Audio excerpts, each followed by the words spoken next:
La lettre disait que la bibliothèque se mourait, et que seule elle pouvait la sauver. Beatrice Windworth relut la phrase 2 fois, puis une troisième. Elle voulait être certaine de ne pas l'avoir inventée. Elle se tenait près de la petite table près de la fenêtre. C'est là que la faible lumière d'hiver tombait le mieux. Elle tenait le papier immobile entre ses 2 mains. L'écriture était ancienne, ferme et droite. C'était la main d'une personne habituée depuis longtemps à être obéie sans discussion. Le sceau était de cire verte, maintenant brisé. Le blason qui y était imprimé montrait un cerf debout sous une seule étoile. Elle connaissait ce blason aussi bien que son propre nom, et tout le monde dans le comté le connaissait aussi.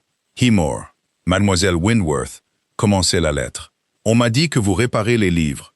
On m'a dit que vous le faites mieux que les hommes de Ketton, eux qui facturent 3 fois votre prix. La maison de mon petit-fils abrite une bibliothèque. Son défunt frère l'adorait. Personne ne l'a ouverte depuis 4 ans. L'humidité s'y est infiltrée.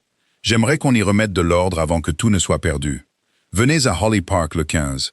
Apportez vos outils. Annoncez vos conditions à ma femme d'affaires. Et ne soyez pas timide. Drusilla Dogger, duchesse douairière de Highmore. Béatrice posa la lettre. À travers le mince mur du cottage, elle entendait son jeune frère tousser. Peter avait 14 ans. Il n'était que coudes et appétit. Et il toussait sans arrêt depuis les premières gelées. L'apothicaire demandait 8 shillings pour un cordial. L'école de Kempton réclamait les frais de la Saint-Michel. Et elle les réclamait depuis déjà 15 jours. Le livreur de charbon voulait être payé aussi. Le monde entier, lui semblait-il ce matin-là, voulait être payé. Cela durait depuis des années.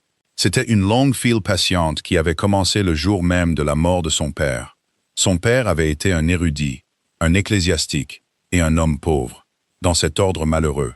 Il leur avait laissé un cottage rempli de livres jusqu'au plafond, et presque rien d'autre. Béatrice avait appris à relier ses livres bien avant d'apprendre à danser.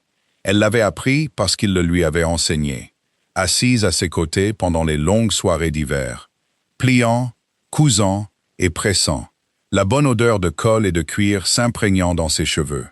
Quand il est mort, elle a découvert discrètement que son don était devenu son métier. Elle réparait maintenant pour la bibliothèque de près. Elle reliait des bibles, des registres et de secs livres de droit pour quiconque voulait bien payer. Elle ne signait aucune de ses œuvres de son propre nom. Elle marquait son travail seulement de 2 petites lettres, placées en bas de la dernière page de garde, là où un œil inattentif ne penserait jamais à les chercher. B.W. Une dame n'acceptait pas d'argent pour le travail de ses mains. Tout le monde le savait aussi. Elle reprit la lettre. L'humidité s'y est infiltrée. J'aimerais qu'on y remette de l'ordre avant que tout ne soit perdu. Elle pensa à une pièce pleine de livres en train de se noyer, et quelque chose se serra dans sa poitrine. Peter, appela-t-elle, mets ton manteau. Nous allons à pied au bureau des diligences. Elle avait vu le duc de Hemore une fois. C'était 15 jours auparavant, à la réception d'hiver de Pentley. Et elle n'avait pas du tout l'intention d'y aller. Les réceptions coûtaient de l'argent qu'elle n'avait pas, et des souliers qu'elle ne pouvait se permettre d'user. Mais les dames Callow, qui vivaient 2 portes plus loin, étaient d'une gentillesse bruyante. Elles avaient un billet en trop, et une paire de gants en trop, et elles n'acceptèrent aucun refus. Alors Béatrice y alla. Elle se tenait contre le mur, là où se tenaient les femmes sans beauté. Elle regardait la salle entière qui regardait la porte. Il était rentré de la guerre à l'automne. Elle le savait, car tout le comté le savait aussi. Lord Roland Ashford était parti pour la péninsule. Un fils cadet, n'ayant rien à hériter que son propre courage et un grade d'officier. Il était revenu en Angleterre en tant que duc. Son frère était mort pendant qu'il était à la guerre. Sans prévenir, et sans lui, le vieux duc, Marcus, le bon, était maintenant sous terre. Il s'était rendu à l'église à cheval tous les dimanches de sa vie, et il connaissait les enfants de ses tenanciers par leur nom. Maintenant, le soldat avait son titre à la place de son frère, et tout le comté brûlait de curiosité de le voir. Il entra tard, et il entra froidement. Il était grand et brun, avec des cheveux noirs coupés courts, et un visage dur qui semblait avoir oublié comment être heureux. Ses yeux étaient d'une couleur étrange, un brun qui virait presque à l'or à la lueur des bougies. Fauve comme ceux d'un faucon, il portait très bien le noir, principalement parce qu'il ne semblait pas se soucier le moins du monde de le porter. Il s'inclina une fois devant le maître de cérémonie, et il ne sourit pas. Quand la musique commença, il ne dansa pas un seul pas. Et quand les mères de famille lui présentaient leurs filles, Une pleine d'espoir après l'autre, il répondait à chacune d'elles par 2 mots secs et la laissait partir. Béatrice avait pensé en le regardant. Voilà un homme qui préférerait être n'importe où sur terre sauf ici. Elle aurait pu avoir pitié de lui. Elle en eut presque pitié. Puis Madame Callow, ne voulant que son bien, la poussa en avant, dans la lumière et dans le cercle. Un gentleman corpulent nommé Monsieur Pike, qui se prenait pour un lecteur, discourait sur un livre. Il se trompait sur le livre. Il se trompait complètement. Il racontait bruyamment au duc de Himor que le marin de Monsieur Defoe avait fait naufrage au large des côtes espagnoles, alors que n'importe quel enfant qui avait vraiment lu l'ouvrage savait que l'île se trouvait près de l'embouchure du grand fleuve Orénoque, à un océan de là. Le duc ne dit rien. Il avait l'air d'avoir cessé d'écouter depuis des jours, et Béatrice, qui ne pouvait pas plus laisser passer une erreur qu'une page déchirée, dit doucement: « C'était l'Orénoque, monsieur, pas l'Espagne. Il a passé 28 ans sur l'île. » Le cercle se tut. Monsieur Pike la dévisagea.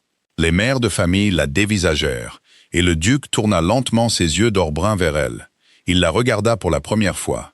Une femme ordinaire avec des gants empruntés, qui avait corrigé un gentleman en public. Aucune femme ordinaire sensée n'aurait fait une telle chose. Il ne la remercia pas. Il ne sourit pas. Il se tourna vers l'homme à côté de lui, un officier blond en uniforme, et il dit d'une voix basse et monocorde, qui n'était pas assez basse: « Que Dieu vienne en aide à l'homme qui l'épousera. » L'officier rit. Quelques autres qui avaient entendu rirent aussi. Béatrice ne bougea pas du tout.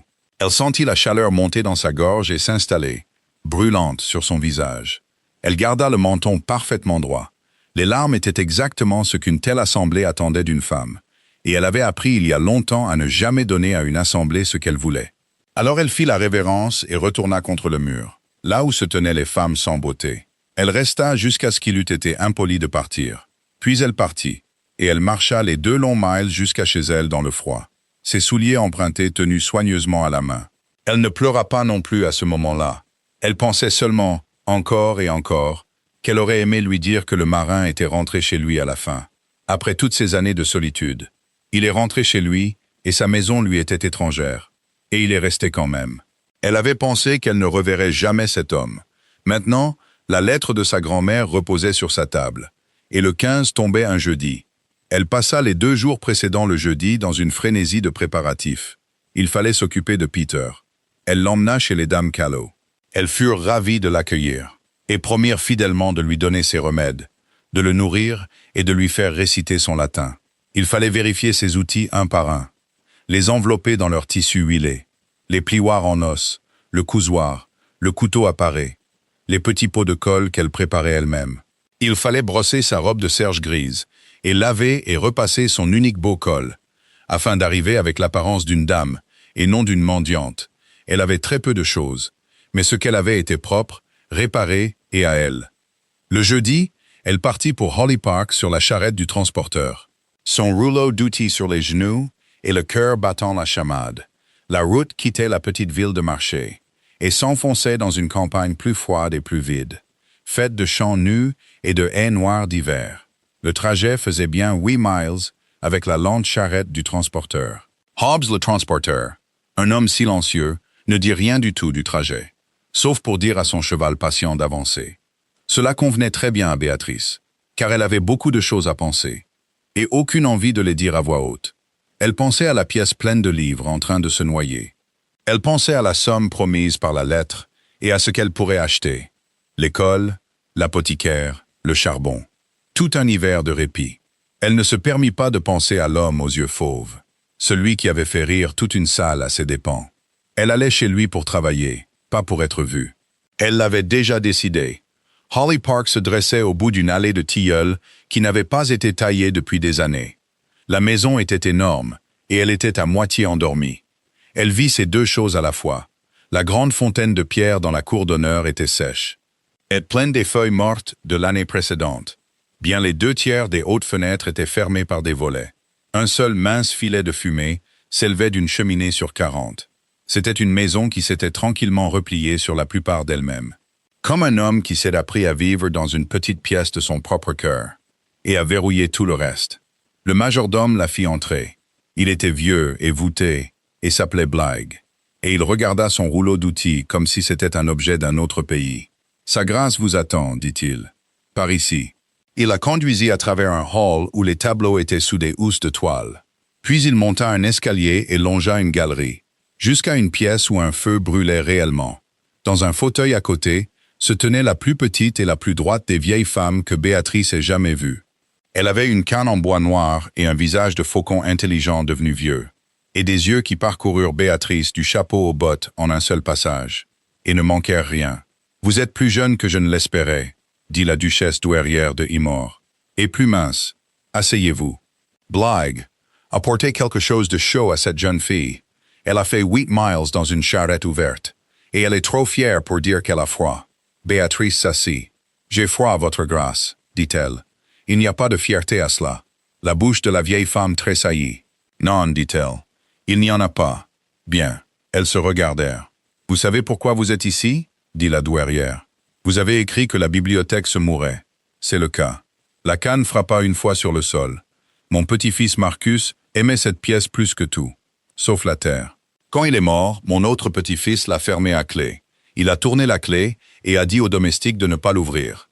Je ne pense pas qu'il y ait mis les pieds depuis son retour. Je pense qu'il ne le peut pas. Mais les livres ne se soucient pas du chagrin d'un homme. Ils pourrissent quand même. Quatrivers d'humidité. Mademoiselle Winworth. Je veux savoir ce qui peut être sauvé. Je veux que ce soit sauvé. Et je veux que ce soit fait par quelqu'un d'assez intelligent pour distinguer un in-folio original d'un tabouret.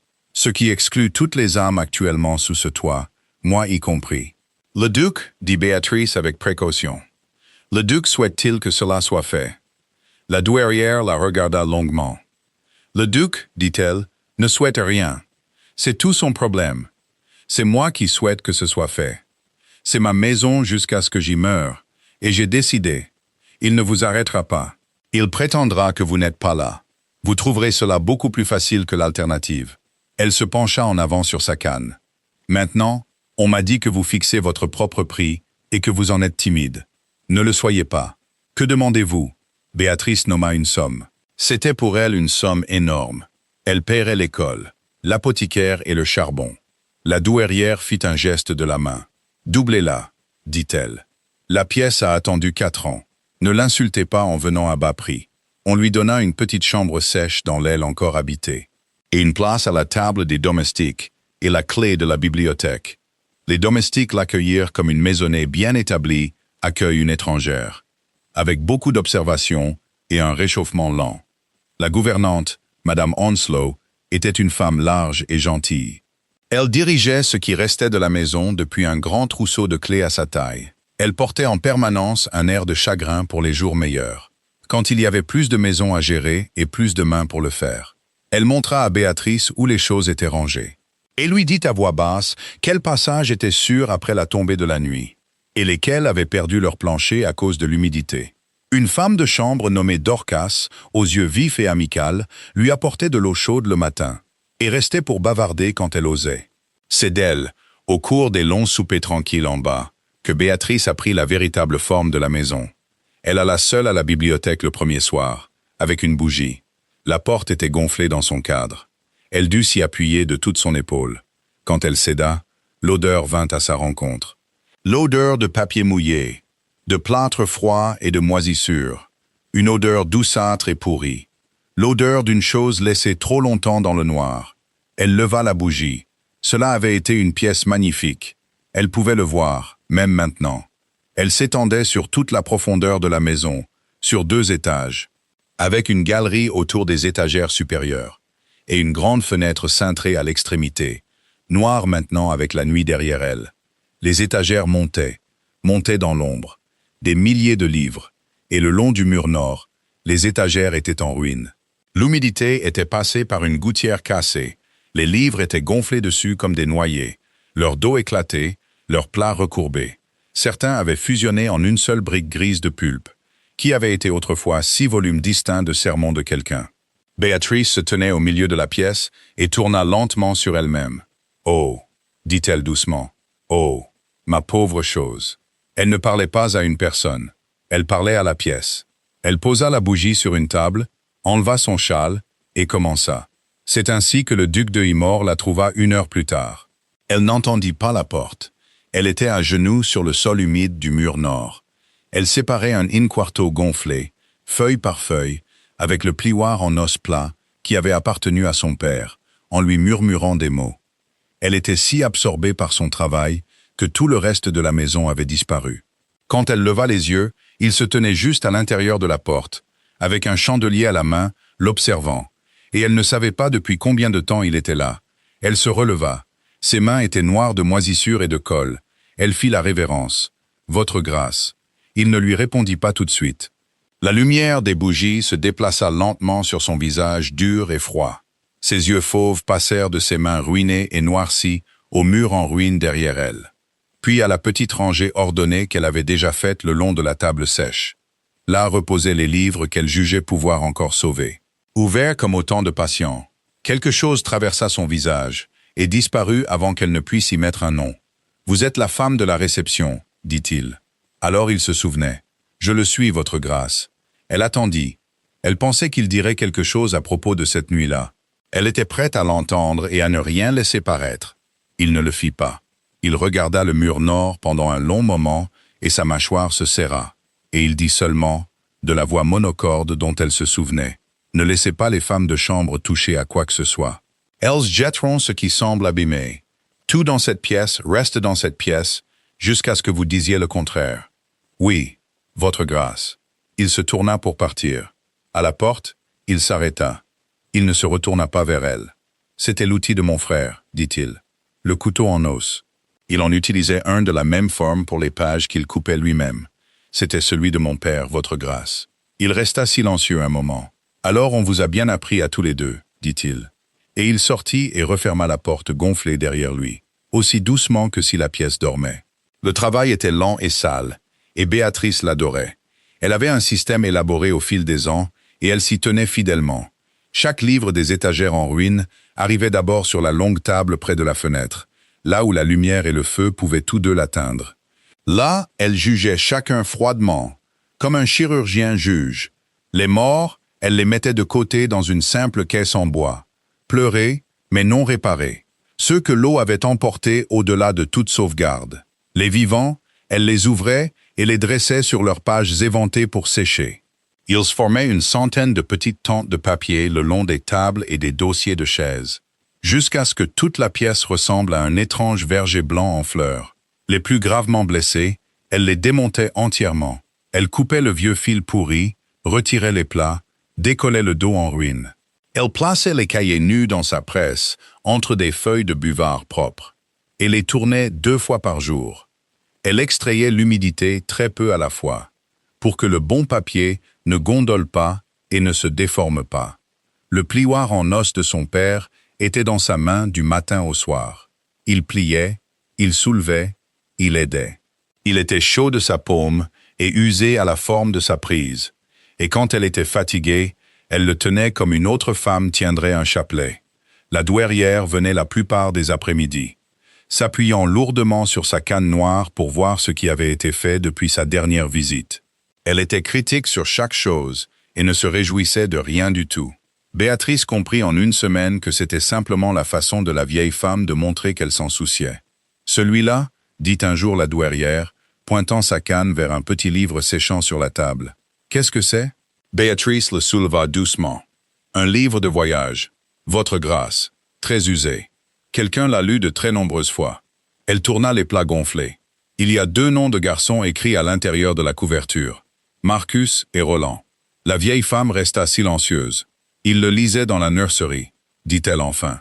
Une à chaque bout du siège de fenêtre, se disputant pour savoir qui tournerait la page.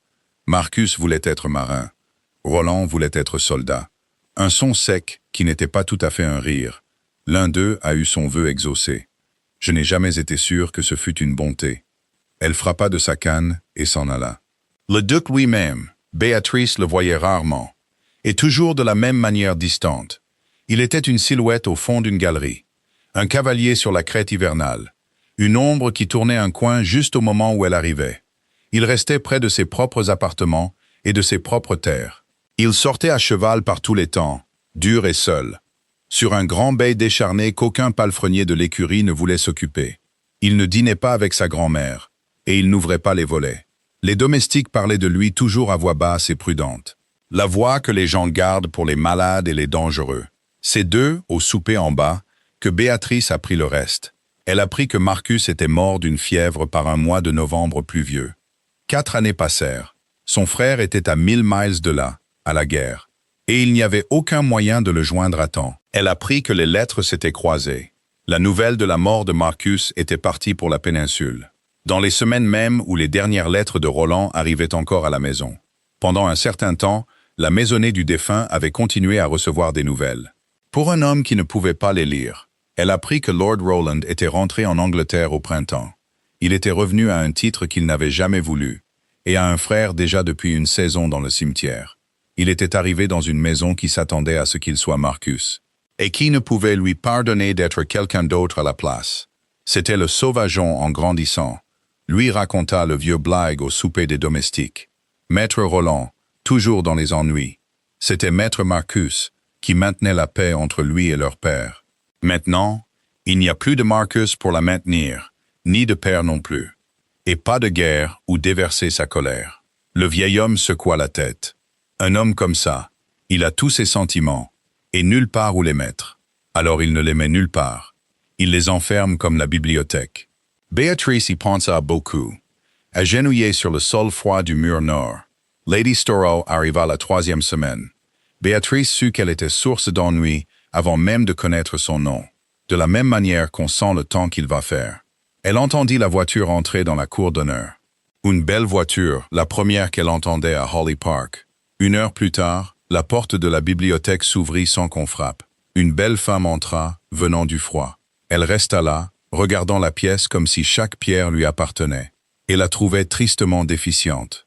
Elle avait peut-être 30 ans, elle était vêtue du noir profond et coûteux d'une riche veuve, et elle était belle comme un matin froid et beau, tout en lignes pures et sans chaleur. Elle portait à sa gorge blanche des diamants, qui valaient plus que tout ce que Béatrice avait jamais possédé ou touché de toute sa vie.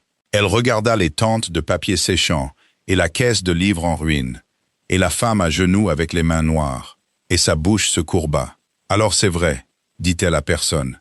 Il a laissé une relieuse entrer dans la maison. Elle retira un gant, doigt par doigt. Vous, la fille, où est le duc? Je ne saurais le dire, milady. Béatrice se leva et fit la révérence. Je ne connais pas ces heures. Non, je ne suppose pas que vous les connaissiez. Les yeux de la dame la parcoururent, amusés, dédaigneux. Comme vous êtes industrieuse. Que vous paie-t-il, je me demande, pour fouiller dans les ruines de son frère? Un sourire qui n'atteignit pas ses yeux. Assez pour que la ruine de votre propre nom en vaille la peine, j'espère. Une dame qui accepte un salaire. Mon Dieu, le comté le sait-il? Béatrice ne dit rien. Elle avait appris la valeur du silence. Je suis Lady Storrow, dit la femme comme si cela réglait une question. Je connaissais cette famille quand vous étiez une enfant dans un presbytère. Je connaissais le duc, le vrai duc, très bien. Et je connaissais celui-ci avant qu'il ne parte se rendre sinistre. Nous avions un arrangement, lui et moi, il y a longtemps. Elle se retourna vers la porte. Les arrangements peuvent être renouvelés quand un homme hérite d'un titre. J'ai l'intention de voir cette maison habitée à nouveau. Vous pouvez lui dire.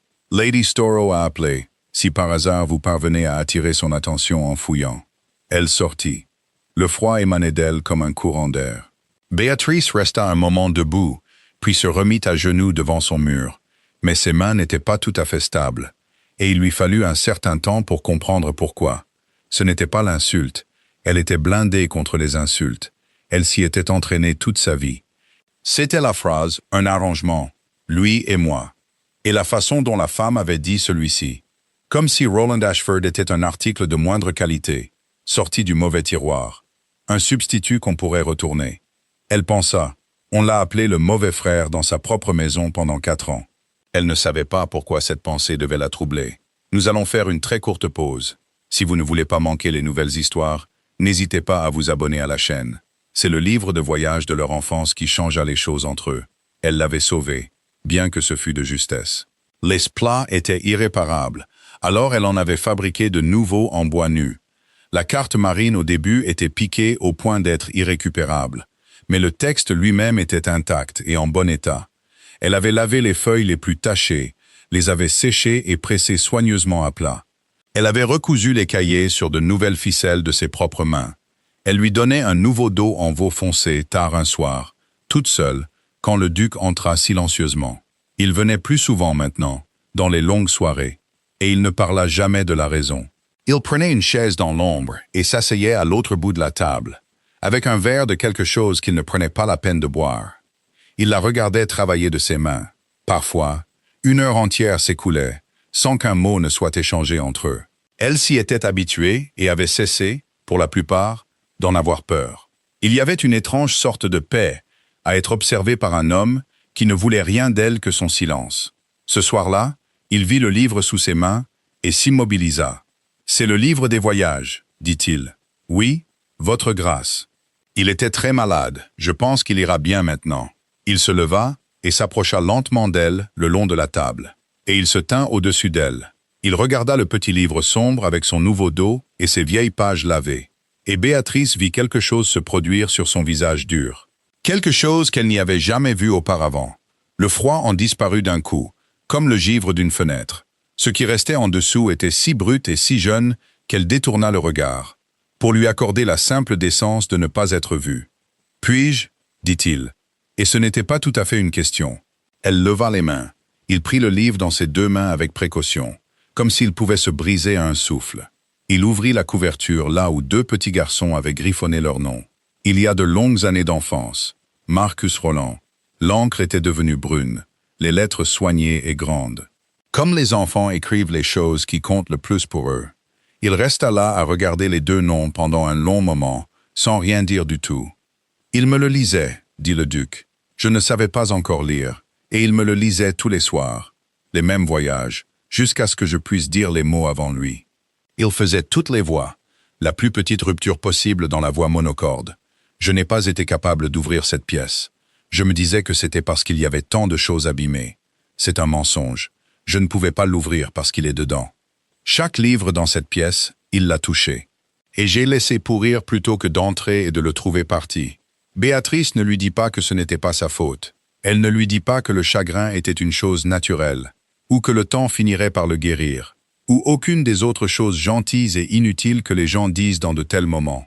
Elle savait mieux que quiconque ce que valaient les choses gentilles et inutiles. Elle dit seulement « Il est dedans, votre grâce, mais vous aussi. Il y a 2 noms dans ce livre. » Il la regarda. « Vous n'avez pas jeté ceux qui étaient abîmés, dit-il lentement. Ma grand-mère a dit que vous ne le feriez pas. Vous gardez même les morts. Ils appartenaient à quelqu'un, dit Béatrice. On ne jette pas une chose simplement parce qu'elle est blessée. On la garde, on apprend ce qu'elle était, et on sauve ce qui peut être sauvé.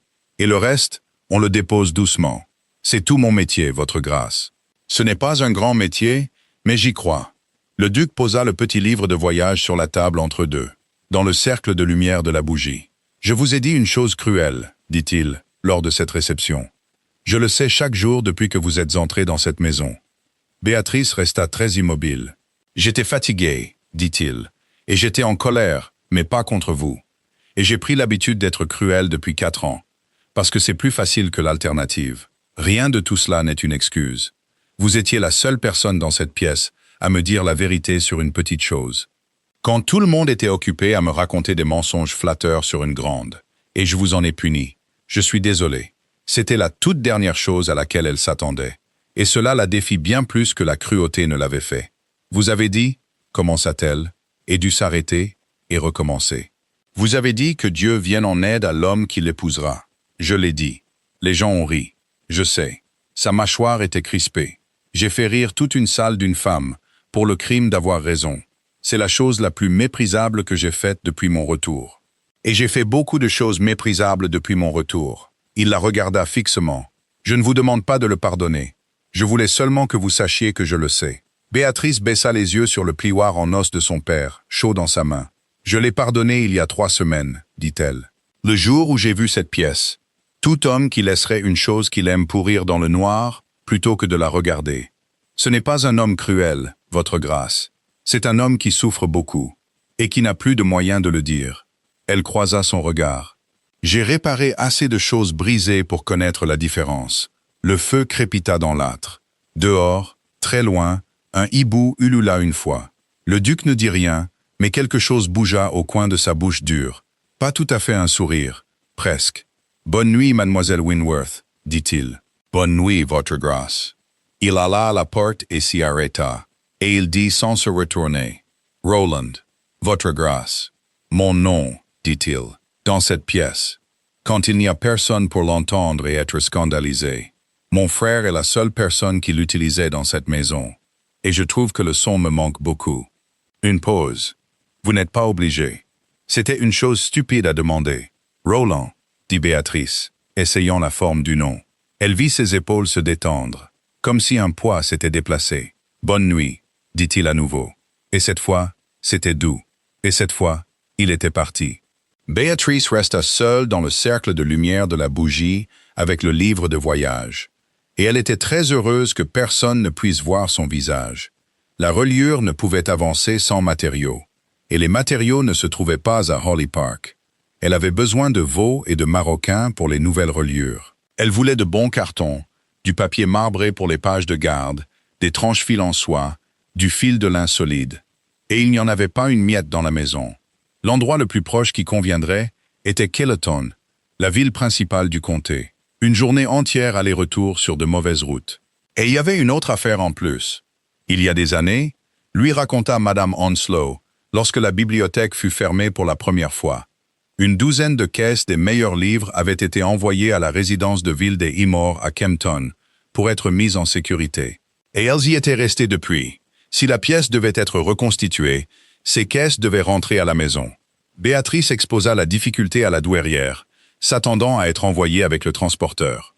Elle ne fut pas envoyée avec le transporteur. « Mon petit-fils vous emmènera, » dit la vieille femme, avec un air impassible qui inspira immédiatement de la méfiance à Béatrice. « Il a des affaires à la banque de toute façon et les routes sont mauvaises, et je ne veux pas que vous soyez secoué seul dans le comté dans une charrette ouverte. Avec de l'argent dans votre poche pour du maroquin. Il a une voiture fermée qui n'est pas sortie de la remise depuis la Saint-Michel. Cela lui fera du bien de s'y asseoir. » La canne frappa. « Ne discutez pas avec moi, mon enfant. Je suis trop vieille. Et vous perdrez. » C'est ainsi que Béatrice se retrouva 2 matins plus tard, aidée à monter dans une voiture bien suspendue par le duc de Himore, avec une liste dans son réticule et une étrange oppression sous les côtes. La campagne défilait, brune et en dégel. Pendant 1 mile, aucun d'eux ne parla. Puis Roland lui posa une question sur les livres. Elle y répondit, et répondit à la suivante. Quelque part après la 3e borne, la raideur du matin disparut. Ils étaient simplement 2 personnes qui parlaient. Il lui demanda comment la fille d'un pasteur en était venue à distinguer un Caxton d'un in quarto ordinaire. Elle lui parla des soirées d'hiver, de la colle dans ses cheveux, du père qui lui avait enseigné parce qu'il n'avait pas de fils assez âgé, et ne pouvait supporter de confier le travail à quelqu'un d'autre. Il écoutait comme si cela avait de l'importance. Personne, pensa-t-elle, ne l'avait écouté parler de son métier comme si cela avait de l'importance depuis la mort de son père. Croton, il ne la laissa pas à la boutique pour vaquer à ses propres affaires, comme un grand seigneur l'aurait fait. Il entra avec elle. L'employé du libraire était une personne mince et supérieure, qui jeta un coup d'œil à la robe grise de Béatrice et décida qu'elle n'était personne. Il fut lent à aller chercher ce qu'elle demandait. Il fut encore plus lent à croire qu'elle distinguait le maroquin du Rohan, et il dit avec un petit reniflement que peut-être la dame ferait mieux de laisser le choix à ceux qui comprenaient de telles choses. « Elle s'y connaît, » dit le duc de Himore. « Bien mieux que vous. » La tête de l'homme se releva brusquement. Roland n'avait pas du tout haussé la voix. Il avait simplement parlé. Et quelque chose dans la certitude simple et froide de sa voix fit taire toute la boutique d'un coup. Mademoiselle Wentworth restaure la bibliothèque de Holly Park. Dites Roland, sur commande de ma grand-mère et de moi-même. Vous lui montrerez tout ce qu'elle demande à voir. Et vous lui ferez payer le juste prix, et non le prix des sots, parce qu'elle connaîtra la différence au sou près. Et maintenant, moi aussi. Une pause. Me comprenez-vous? L'homme le comprit. Béatrice choisit ses matériaux dans un silence retentissant, et la personne mince et supérieure les emballa tous pour elle avec un soin énorme. Quand enfin ils sortirent ensemble dans la rue froide, elle se rendit compte qu'elle ne pouvait pas tout à fait regarder le duc. « Vous n'auriez pas dû faire ça, dit-elle. » Il était insolent. « Les hommes sont insolents avec moi tous les jours de ma vie, votre grâce. Cela ne vaut pas la colère d'un duc. » Roland s'arrêta sur le trottoir et la regarda. « Cela vaut la mienne, » dit-il simplement. Et il n'y avait rien de plus à dire à cela. Alors elle ne dit rien. et ils allèrent s'occuper des caisses. Les caisses furent le véritable désastre de la journée. Il y en avait 12 en tout, et elles étaient beaucoup plus lourdes que quiconque ne l'avait prévu. Au moment où elles furent arrimées sur la charrette qui suivait, la lumière baissait rapidement, et une fine pluie froide s'était installée pour la soirée. À 10 miles de la maison, sur la route basse près des prairies inondables, la roue avant tomba dans une ornière, creusée par le dégel, et elle brisa net sa jumelle. Il n'y avait aucun moyen de la réparer dans le noir, et inutile de prétendre le contraire. Il y avait une auberge à un demi-mile en arrière, une petite maison propre et respectable, appelée le Passeur, et c'est vers le Passeur qu'ils marchèrent sous la pluie, tandis que le cocher partait à cheval chercher un charron, qui ne viendrait pas avant le matin. Ils étaient donc bloqués, tous les deux, dans une auberge de campagne, sous la pluie battante. L'aubergiste leur donna le salon, et un bon feu, et 2 chambres à l'étage. Elle leur apporta un souper de bœuf froid et de pommes de terre chaudes. Béatrice se souviendrait de ce simple repas toute sa vie, pour aucune raison qu'elle ne put jamais nommer par la suite, sauf qu'elle avait été heureuse en le mangeant. Ils s'assirent de chaque côté du feu du salon, pendant que leurs vêtements mouillés séchaient doucement. La pluie coulait sur la vitre noire de la fenêtre, et tout le reste du vaste monde était exclu au-delà du petit cercle chaud de la lumière. Roland parla cette nuit-là, plus qu'elle ne l'avait jamais entendu parler. Il lui parla de la guerre. Pas des batailles, des petites choses. Le mulet qui ne marchait que si un certain homme lui chantait une chanson. Le fermier espagnol qui partageait son pain. Le froid des montagnes. Le garçon de 16 ans qu'il n'avait pas pu sauver. Il lui raconta à quel point l'Angleterre lui avait semblé étrange à son retour. Trop verte, trop calme, trop pleine de gens qui n'avaient pas vu ce qu'il avait vu, et à qui on ne pouvait pas le raconter. Il lui dit que sa propre maison lui avait semblé être la maison d'un autre homme. Les domestiques l'avaient regardé et pleuré le Marcus qui n'était pas là. Il n'avait pas su comment être le duc, dit-il. Parce qu'il avait passé toute sa vie à être certain que la charge ne lui incomberait jamais. J'étais de bonne compagnie, dit-il, fixant le feu, à moitié songeur. Avant. J'étais le sauvageon. Je pouvais faire rire mon frère jusqu'à ce qu'il ne puisse plus se tenir debout. Je n'ai fait rire personne depuis 4 ans. Je ne pensais pas que j'en aurais à nouveau envie. Il leva les yeux vers elle. Et puis une relieuse est entrée dans ma maison et m'a corrigé à propos d'un naufrage. Je lui ai dit une chose impardonnable devant des imbéciles. J'essaye d'être digne de son pardon depuis ce jour. Vous progressez, dit gravement Béatrice. Lentement. Et Roland Ashford rit. Un vrai rire. Surpris, chaud et rauque par manque d'usage. Le son de ce rire dans le petit salon lumineux était si inattendu, si bon, que Béatrice se mit à rire aussi.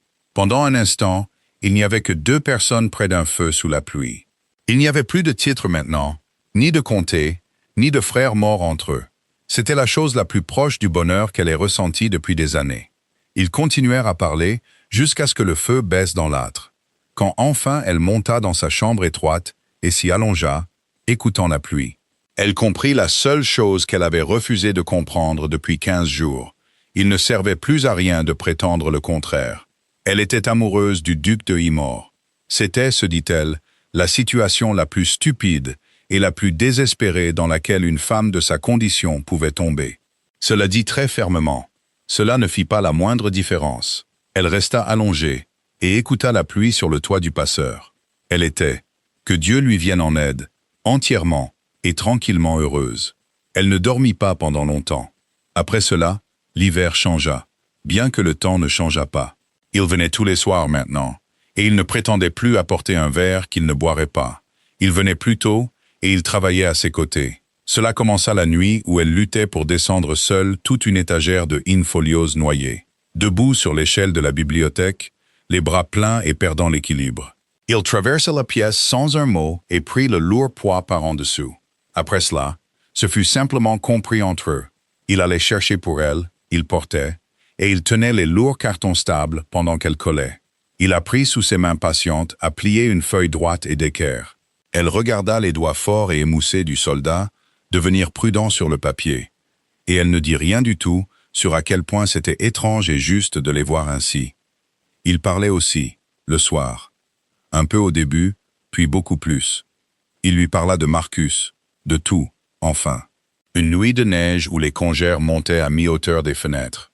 Il lui raconta comment la lettre l'avait atteint dans une église en ruine en Espagne, 3 semaines complètes après que son frère fût déjà sous terre. Il lui raconta comment il avait continué à écrire joyeusement à la maison pendant 1 mois après cela, à un homme déjà enterré. La dernière chose qu'il avait dite à Marcus, dans la dernière lettre que son frère vécut pour lire, avait été une chose dure et négligente à propos de leur père. Elle avait été écrite sous le coup de la colère, et n'avait rien signifié à l'époque. Elle signifiait tout pour lui maintenant, parce qu'elle ne pourrait jamais être retirée. Il est mort en pensant que j'étais toujours en colère contre lui, dit Roland dans le feu. C'est la chose que je ne peux pas laisser derrière moi. Pas qu'il soit mort. Les hommes meurent. Qu'il soit mort avec ma colère. La dernière chose de moi qu'il ait eue. Béatrice posa ses outils. Vous ne le savez pas, dit-elle. Je sais ce que j'ai écrit. Vous savez ce que vous avez écrit. Vous ne savez pas ce qu'il a lu. Elle contourna la table et s'assit pour la toute première fois dans le fauteuil à côté du sien, près du feu et près de lui. J'ai manipulé beaucoup de lettres, Roland. Les gens ne lisent pas les mots, ils lisent la personne. Votre frère vous a connu toute votre vie. Il a lu un garçon qui avait peur, qui était loin et en colère contre votre père. De la même manière que vous aviez toujours été en colère contre votre père tous les deux. Il n'a pas lu un homme qui le haïssait. Il n'aurait pas pu. Il vous connaissait trop bien.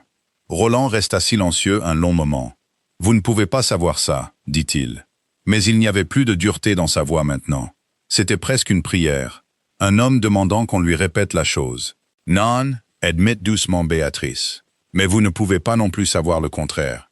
Et des 2 choses que vous ne pouvez pas prouver, l'une vous laissera vivre et l'autre vous enterrera à ses côtés. Je dis seulement, choisissez celle qui vous laisse vivre. Il l'aurait choisi pour vous. » Le feu crépita. La neige tapotait contre la fenêtre noire. Roland Ashford mit son visage dans ses mains, là, dans le fauteuil à côté d'elle. L'espace de 100 battements de cœur lent. Le duc de Hymor pleura son frère. Il ne l'avait pas pleuré une seule fois en 4 longues années. Il pleurait maintenant silencieusement, terriblement. Comme pleurent les hommes forts qui ont depuis longtemps oublié comment faire. Béatrice ne le toucha pas, et elle ne dit pas un mot. Elle resta simplement près de lui dans la lueur du feu, pour qu'il n'ait pas à être seul dans cette épreuve. Elle avait appris il y a longtemps que c'était le seul vrai réconfort qui existait. Ce n'était jamais les mots, c'était seulement que quelqu'un reste. Quand ce fut fini, il s'essuya le visage avec le plat de la main comme un garçon, et il la regarda, dévasté, les yeux clairs et insupportablement jeunes. « Merci, dit-il. Vous n'avez pas à le faire. Si, je le dois. » Il prit une inspiration. « Vous gardez les morts, dit-il. Même ceux qui sont irrécupérables. Vous les déposez doucement. » Un long regard. « Personne ne m'a déposé doucement depuis 4 ans, mademoiselle Wentworth. J'avais oublié que cela pouvait se faire. » Ils trouvèrent les lettres la dernière semaine du dégel. C'était dans la grande armoire en chêne contre le mur nord, celle dont les portes inférieures avaient gonflé avec l'humidité qui les avait protégées. Béatrice et Roland l'ouvrirent enfin avec un ciseau et beaucoup de patience, s'attendant à plus de livres noyés, et trouvèrent à la place une boîte laquée coincée à l'arrière, surélevée du sol, sèche comme un os. Elle était fermée à clé. Roland connaissait la clé. Elle était accrochée, dit-il, à la châtelaine de sa grand-mère, et y était accrochée depuis des années, et elle ne lui avait jamais dit ce qu'elle ouvrait, parce qu'il ne lui avait jamais posé une seule question sur son frère à laquelle elle aurait pu répondre. Il alla chercher la clé lui-même. Sa main n'était pas stable dans la serrure. À l'intérieur, il y avait des lettres, des dizaines, peut-être une centaine en tout. Elles étaient écrites d'une main forte, si semblable à la convocation de la douairière, que Béatrice la reconnut immédiatement comme une main de famille. Mais la main était plus jeune ici, et plus libre. La main d'un homme écrivant à quelqu'un qu'il aimait, sans penser à qui d'autre pourrait jamais la lire. Elles étaient toutes adressées de la même manière, au lieutenant Roland Ashford, avec l'armée en Espagne, et pas une seule n'avait jamais été envoyée. « Il m'a écrit, dit Roland. Il était devenu très blanc. Pendant tout le temps où j'étais parti, il a écrit, et les routes étaient mauvaises, et la moitié de ce qu'il a envoyé ne m'est jamais parvenu. Et il a dû garder des copies, ou les écrire et ne jamais les confier à la poste. Je ne. » Il s'arrêta. « Je n'ai jamais eu celle-ci. Je n'en ai jamais eu un 10e. Roland. » Béatrice posa sa main sur la sienne, sur le couvercle froid et laqué. « Asseyez-vous. Lisez-les. Je vais partir. » Non. Sa main se tourna et serra la sienne. « Restez. Je ne peux pas. Restez, s'il vous plaît. » Alors elle resta avec lui, et il lut. Et elle regarda 4 longues années de chagrin se défaire tranquillement en une seule soirée. Comme un livre mal relié, cédant enfin à une paire de mains patientes et douces. Il les lut à voix haute, certaines d'entre elles, quand il parvenait à sortir les mots. C'étaient des lettres d'un homme ordinaire, et il n'y avait rien de grandiose en elles. Elles étaient pleines du domaine, du temps, du prix du blé et des enfants des tenanciers. Elles étaient pleines d'une centaine de petites blagues privées que seuls les 2 frères auraient pu comprendre. Sous tout cela, dans chaque lettre, aussi claire que les lignes réglées, il y avait de l'amour. L'amour constant, taquin et sans fond d'un frère aîné. Il s'inquiétait du froid. Il s'inquiétait des combats. Il lui disait de garder sa stupide tête baissée. Il lui disait que la chambre en haut de l'escalier serait aérée et l'attendrait quand il choisirait de rentrer. Il lui disait, et ici la voix de Roland défaillit complètement, que tout ce qui s'était passé entre lui et leur père était oublié depuis longtemps. Cela n'avait jamais eu d'importance. Il ne devait plus s'en préoccuper. Tu as écrit sous le coup de la colère, avait écrit Marcus dans une lettre datée de 3 semaines avant sa mort. Une lettre que Roland n'avait jamais reçue. Je connais tes colères. Je les connais depuis que tu as 4 ans et que tu as jeté ta bouillie sur le vicaire. Je ne suis pas en colère, grand idiot. Je n'ai jamais été en colère. Rentre à la maison et sois mon frère. Et nous ne parlerons pas du tout de père. Il n'y a rien à pardonner. Il n'y a jamais eu rien à pardonner. Roland posa la lettre sur son genou. Pendant un long moment, il ne parla pas du tout. La bougie se consuma régulièrement dans sa soucoupe à côté d'eux. Béatrice s'assit près de lui et tint sa main marquée, et lui rendit le silence même qu'il lui avait offert, nuit après nuit, tout au long du long hiver. Il savait, dit enfin Roland, avec étonnement, comme un homme sortant des profondeurs de l'eau pour respirer. Tout ce temps, il savait, et il m'a pardonné avant même que je ne le demande. Et il m'a attendu. Il a aéré la chambre. Il se tourna vers elle, et ses yeux fauves ruisselaient de larmes, et il s'en moquait. Pendant 4 ans, j'ai porté ce fardeau. Et la réponse était dans une boîte fermée à clé, dans une pièce en décomposition, pendant tout ce temps, et je ne pouvais pas ouvrir la porte. « But vous l'avez ouverte », dit doucement Béatrice. « À la fin, vous l'avez ouverte. Vous l'avez ouverte. Nous l'avons ouverte. » Il baissa les yeux sur leurs 2 mains jointes. La sienne tachée de noir par le travail, la sienne marquée maintenant de la même manière. Il resta silencieux un long moment. Puis il dit très bas, et d'une voix mal assurée, « Je ne sais pas comment je vais vous laisser retourner à Pentley. » Le cœur de Béatrice s'arrêta et repartit. « La bibliothèque est presque terminée, dit-elle prudemment. »« Je n'ai pas, dit Roland, dit un mot sur la bibliothèque. » Lady Storrow frappa le lendemain matin. Elle ne vint pas à la bibliothèque cette fois. Elle attendit plutôt Béatrice dans la galerie froide, où les tableaux portaient encore leur pâle housse de toile. Elle n'était plus amusée maintenant, et elle n'était plus belle non plus. Elle avait peur, et une femme effrayée est la plus dangereuse qui soit. Béatrice avait passé toute sa vie à lire les choses blessées et brisées. Elle vit clairement la peur brute sous la méchanceté, immédiatement. Et elle ne pouvait même pas alors, avec toute sa vie en jeu, haïr entièrement cette femme pour cela. « Vous vous en êtes très bien sorti, dit Lady Storrow. Une fille de pasteur qui accepte un salaire. Il vous regarde à travers cette pièce immonde comme si vous aviez suspendu les étoiles. Oh oui, j'ai observé. Imaginez-vous que je laisserais une gamine avec de la colle sous les ongles prendre ce qui est à moi. Rien ici n'est à vous, milady. Cela aurait dû être à moi. » Sa voix se brisa et se raffermit. « J'aurais dû être duchesse de Himore.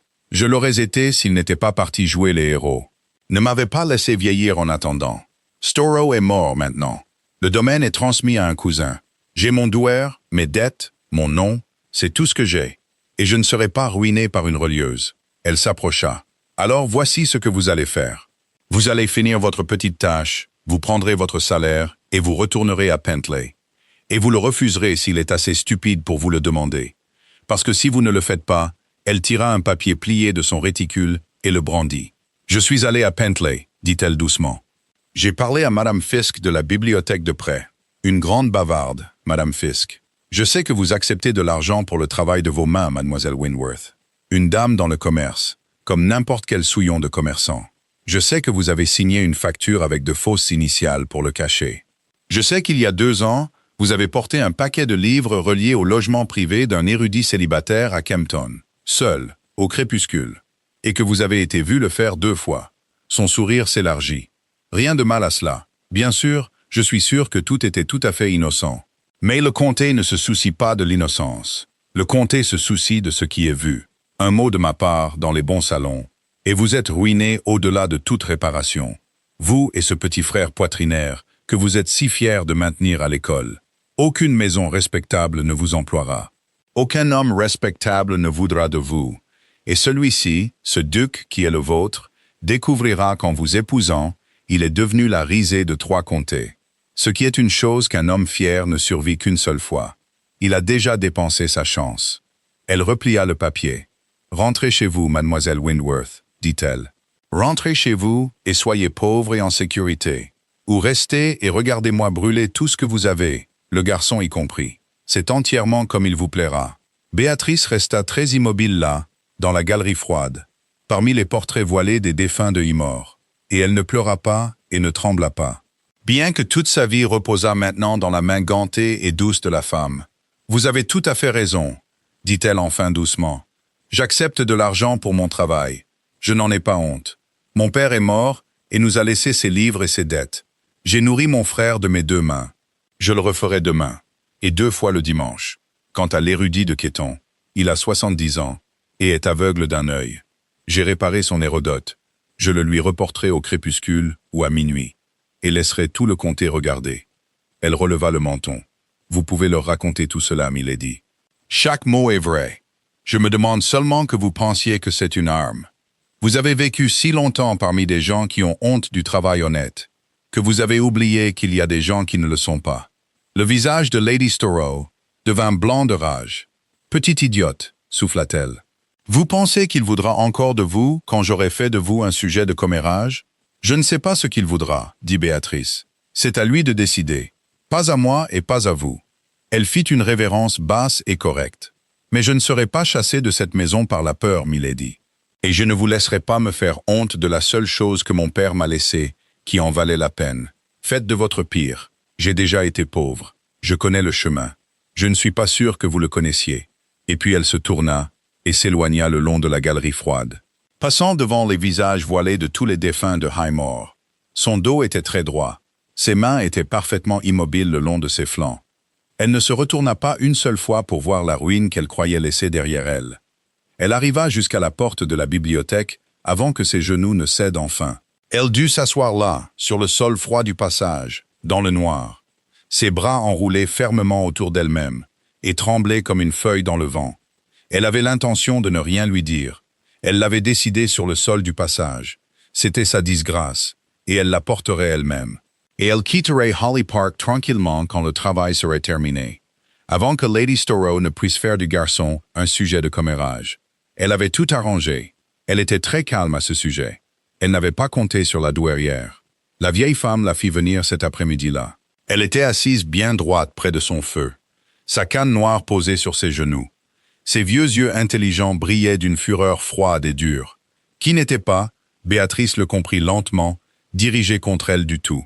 « Asseyez-vous, » dit la duchesse douairière de Hymor. « J'ai eu Bianca Storrow dans cette pièce pendant la dernière heure. Elle est venue me dire, par pure amitié, la vérité choquante sur la femme que j'ai laissée entrer dans ma maison. » La canne tremblait sous l'emprise de la vieille main. Elle m'a dit, « Vous acceptez un salaire. » Comme si je ne le savais pas. Comme si je ne l'avais pas doublé moi-même. Elle m'a parlé de l'érudit de Quéton. Elle semblait penser que je serais scandalisé. Un sourire bref et terrible. J'ai enterré un mari et un fils, et j'ai 84 ans, mademoiselle Windworth. Je n'ai pas été scandalisé depuis le règne de l'avant-dernier roi. Béatrice laissa échapper un souffle qu'elle retenait depuis des heures. Elle a l'intention de me ruiner, votre grâce, dit-elle. Et mon frère, elle a les moyens de le faire. Elle a la méchanceté de le faire. Les moyens, j'en suis moins sûr. La douairière l'étudia. La question, mon enfant, est-ce que vous avez l'intention de faire? J'ai l'intention de finir la bibliothèque et de rentrer chez moi tranquillement, avant qu'elle ne puisse le rendre public. La voix de Béatrice était stable. Si je suis parti, et qu'il n'y a plus rien à se disputer ici, elle n'a aucune raison de parler. Le garçon sera en sécurité. C'est la seule chose qui... Vous avez l'intention de fuir. J'ai l'intention de protéger mon frère. Vous avez l'intention de fuir? Répéta la vieille femme. Et de laisser une femme effrayée, méchante et de second ordre, décider qui mon petit-fils peut aimer dans ma propre maison. Il faudra me passer sur le corps, ce qui, je vous le promets, n'est pas encore disponible à cet effet. La canne frappa le sol avec un bruit sec. Je n'ai pas fait venir une relieuse qui fuit. Marcus n'a jamais fui devant rien de sa vie. Ce soldat à l'étage n'a fui qu'une seule chose ces 4 dernières années. C'était son propre cœur. Et vous êtes la première créature depuis plus longtemps que je ne saurais le dire. Qui a persuadé cet idiot de s'en servir à nouveau? Elle se pencha en avant. Vous ne fuirez pas, mademoiselle Windworth. Vous raconterez tout à mon petit-fils ce soir, avant que cette femme ne puisse le déformer à son oreille. Vous lui donnerez la vérité simplement, et le laisserez choisir comme un homme. Et quoi qu'il choisisse, vous lui aurez donné la chance de le choisir. Me comprenez-vous? Les yeux de Béatrice piquaient. Il sera ruiné, votre grâce, si il est ruiné depuis 4 ans déjà, dit la douairière. Par le chagrin, par l'orgueil, par le joli poison de gens comme Bianca Storrow. Qui voulait son titre et non son cœur? Si vous pensez qu'un peu de colle honnête sous les ongles d'une bonne femme pourrait le ruiner plus que ça, alors vous n'êtes pas à moitié aussi intelligente que je ne le pensais. Sa voix s'adoucit tout à coup en quelque chose de presque insupportable. Laissez-le vous choisir, mon enfant. Personne n'a offert de choix à cet homme depuis 4 ans. On lui a seulement dit ce qu'il devait être. Offrez-lui une chose qu'il peut choisir. C'est le plus grand cadeau que vous ayez. Et il ne vous coûte que votre courage. Et je vous ai observé ces 6 semaines. Et je sais avec certitude que vous n'en manquez pas. Béatrice regarda la petite vieille femme féroce pendant un long moment. Puis elle se leva, et elle fit la révérence, basse et vraie, comme on le lui avait appris. Où est-il, votre grâce? Les yeux de la vieille femme brillèrent. Dans la bibliothèque, dit la duchesse douairière de Himor. Ou d'autres.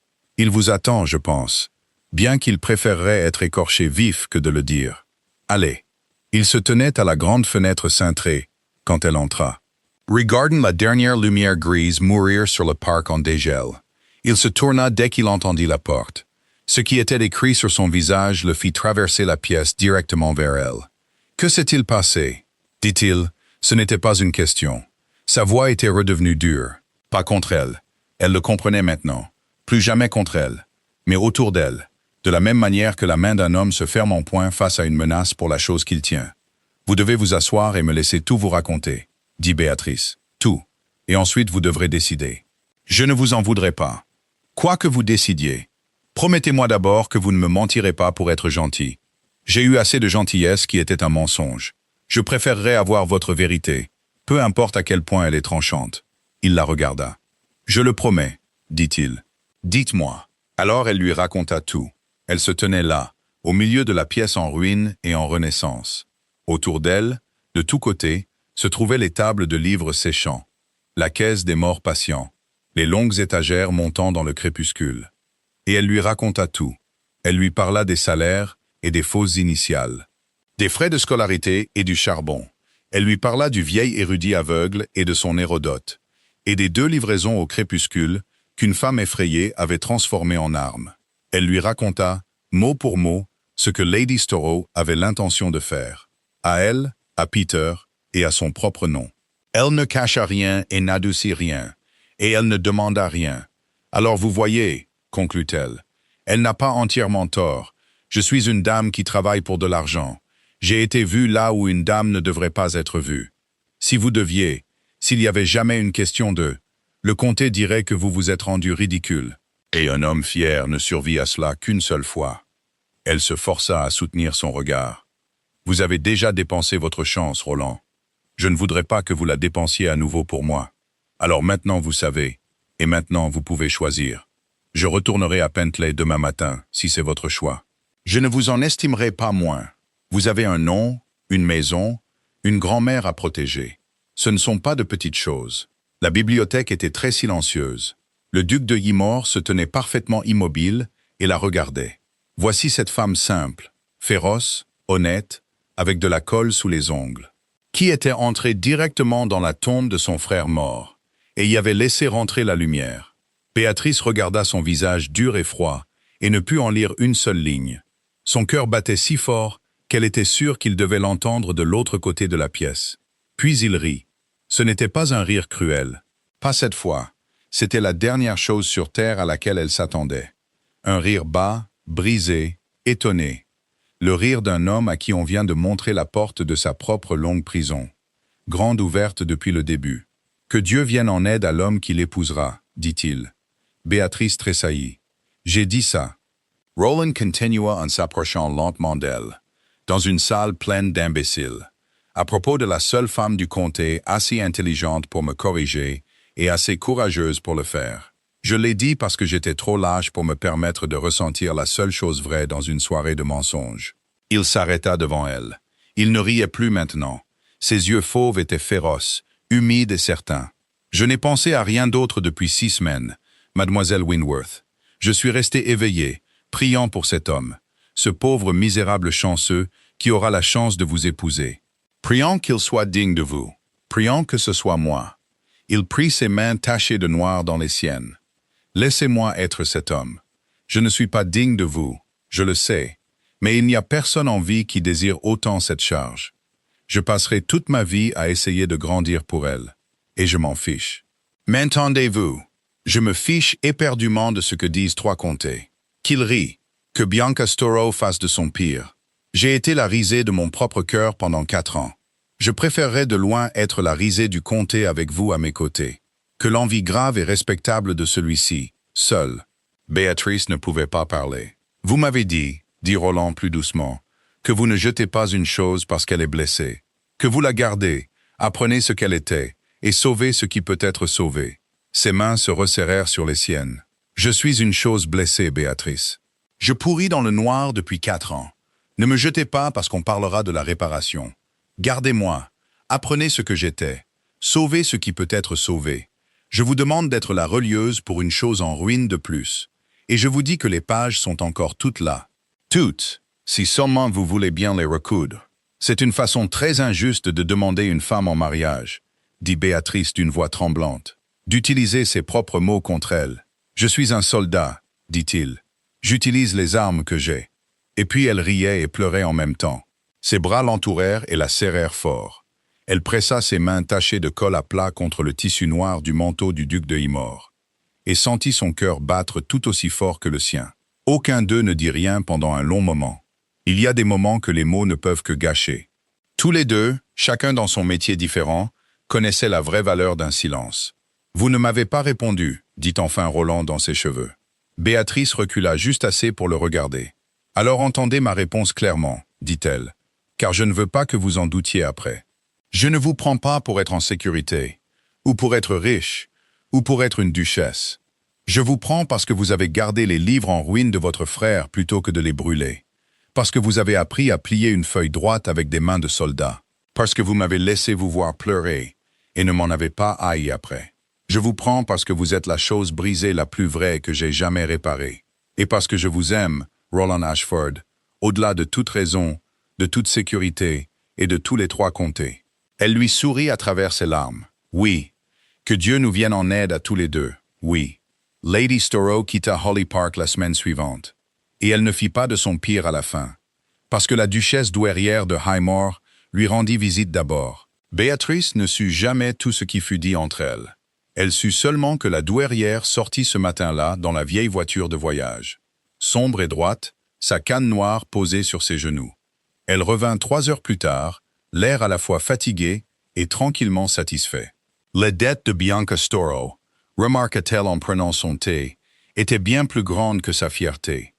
Une femme avec un douaire et sans perspective serait heureuse à la fin d'une rente tranquille, et d'un cottage très loin, en échange d'une langue bien pendue et d'une mémoire courte. « Je ne l'ai pas ruinée, dit la vieille femme, en voyant le visage de Béatrice. J'aurais pu, j'ai choisi de ne pas le faire.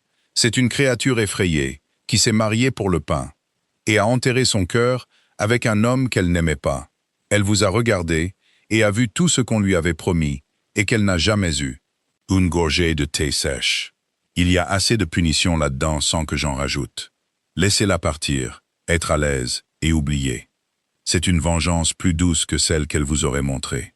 Et elle ne nous coûte que de l'argent, que nous avons, et qu'elle n'a jamais vraiment eu. » Elle posa sa tasse. « Maintenant, quand est le mariage?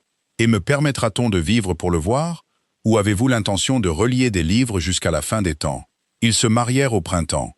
Ce fut un mariage tranquille, dans la petite église grise où reposait Marcus, avec les tilleuls fraîchement taillés le long de l'avenue, et les premières pousses vertes apparaissant dans le parc. Peter se tenait à côté de sa sœur dans un beau manteau neuf, ne toussant plus du tout. Il était bronzé, bruyant et heureux. Le bon air de la campagne l'avait rétabli, ainsi qu'une meilleure nourriture et l'étonnante bonne fortune d'avoir un duc pour frère. La douairière regarda tout cela depuis le premier banc, bien droite et les yeux secs. Elle pleura sans discontinuer pendant toute la cérémonie, et le nia farouchement par la suite à quiconque fut assez stupide pour le remarquer. À la porte de l'église, le duc de Hymor prit la main de sa femme dans les siennes. C'était sa main de travail, la droite, celle qui garderait toujours une petite place dure sur le doigt où reposait le plioir. Il y glissa une bague qui avait appartenu à sa mère et à sa grand-mère avant elle, et à la sienne encore avant cela. Elle était usée et chaude par 100 ans de femme de Hymor. Qui avait aimé cette campagne froide et sa maison de pierre têtue, et y avait été aimé? Voilà, dit-il, bas, pour elle seule maintenant, que tout le comté puisse le voir, que Dieu vienne en aide à l'homme qui l'a épousée. Il est le misérable le plus chanceux d'Angleterre, et il le sait. Et il se fiche éperdument de qui rit. Béatrice baissa les yeux sur le vieil or fin sur sa main de travail, et leva les yeux vers son visage, qui avait appris ce long et lent hiver. Comment être heureux à nouveau? Il a intérêt, dit-elle. Il y a encore beaucoup de travail à faire. La bibliothèque de Holly Park fut terminée au milieu de l'été, et elle n'avait pas l'air terminée, parce qu'une bibliothèque qui est aimée n'est jamais tout à fait terminée, et tous ceux qui y entraient sentaient immédiatement qu'elle était aimée. Les volets étaient ouverts pour de bon, et la grande fenêtre cintrée laissait entrer toute la matinée. Le mur nord avait une nouvelle gouttière en plomb au-dessus, et une nouvelle rangée d'étagères en dessous. Les livres qui s'y étaient noyés, et qui avaient pourtant survécu, se tenaient maintenant sur elles dans leurs habits réparés, un peu marqués, un peu gonflés, et honnêtes sur tout ce qu'ils avaient survécu. Dans une vitrine près de la fenêtre reposait le petit livre de voyage sombre, ouvert à la page où 2 garçons avaient écrit leur nom. À côté, là où la bonne lumière pouvait l'atteindre, reposait un plioir en os, usé et lisse à la forme d'une main de travail. Roland lisait là, dans les longues soirées maintenant, dans le fauteuil le plus proche du feu. Béatrice continuait à travailler à la table près de la fenêtre, parce qu'une duchesse peut faire exactement ce qui lui plaît, et il lui plaisait de garder son métier. Le comté disait ce que le comté choisissait d'en dire. Aucun d'eux n'en entendit jamais un mot dont ils se soucièrent de se souvenir. Parfois, il lui lisait à voix haute, faisant toutes les voix différentes, mal, comme son frère l'avait fait autrefois. Parfois, c'était elle qui lui lisait à la place, dans la faible lueur du feu, tandis que ses yeux fatigués se fermaient. Sur l'étagère la plus proche du feu, où un homme pouvait l'atteindre sans se lever, se trouvait un paquet de lettres attachées avec un ruban noir. C'était l'amour constant d'un frère dans la main forte d'un frère. Il était maintenant gardé à la lumière, là où il avait toujours appartenu. La douairière vécut pour voir son premier arrière-petit-enfant, ce qui était bien plus que ce qu'elle avait promis à quiconque, et exactement ce qu'elle avait toujours eu l'intention de faire. Elle tint le petit bébé rouge et braillard dans la bibliothèque elle-même, près de la fenêtre, en plein soleil de printemps. « Il a la couleur de votre mari », dit-elle à Béatrice, « et je suis désolée de dire votre menton, ce qui le rendra ingouvernable et honnête. Et il n'y a rien à faire pour l'un ou l'autre. » Elle regarda lentement la pièce lumineuse et vivante, les livres réparés, la fenêtre ouverte, son petit-fils traversant la pelouse avec tout le printemps derrière lui. Les yeux féroces du vieux faucon s'adoucirent juste une fois, quand elle crut que personne ne la regardait. « Vous avez sauvé plus que les livres, ma fille, » dit-elle doucement. « Vous le savez. Vous avez sauvé toute la maison. » Elle retenait son souffle depuis si longtemps. J'avais oublié le son qu'elle faisait quand elle respirait. Béatrice regarda lentement toute la pièce lumineuse et la bonne lumière du matin qui y entrait. Et l'homme traversant la pelouse vers tout cela. Elle était venue ici dans une charrette ouverte avec ses outils sur les genoux. Appelée à 8 miles de là par la lettre d'un étranger pour sauver une pièce pleine de livres en train de se noyer. Elle avait sauvé les livres et l'enfance d'un garçon. Le chagrin d'un soldat. Un mariage que personne de vivant n'avait pensé à arranger, et une grande maison froide qui s'était appris à vivre dans une seule pièce verrouillée de son propre cœur. jusqu'à ce qu'une femme avec de la colle sous les ongles vienne tranquillement à sa porte. Doucement et patiemment, une chose en ruine à la fois, elle les avait toutes ouvertes à la lumière. On ne jette pas une chose parce qu'elle est blessée. On la garde. On apprend ce qu'elle était. On sauve ce qui peut être sauvé. Et le reste, on le dépose doucement à la lumière. Et on le laisse être aimé. Merci d'avoir écouté l'histoire jusqu'au bout. Dites-nous depuis quelle ville vous nous regardez et ce que l'histoire vous a fait ressentir. N'oubliez pas de vous abonner pour ne pas manquer les nouvelles histoires.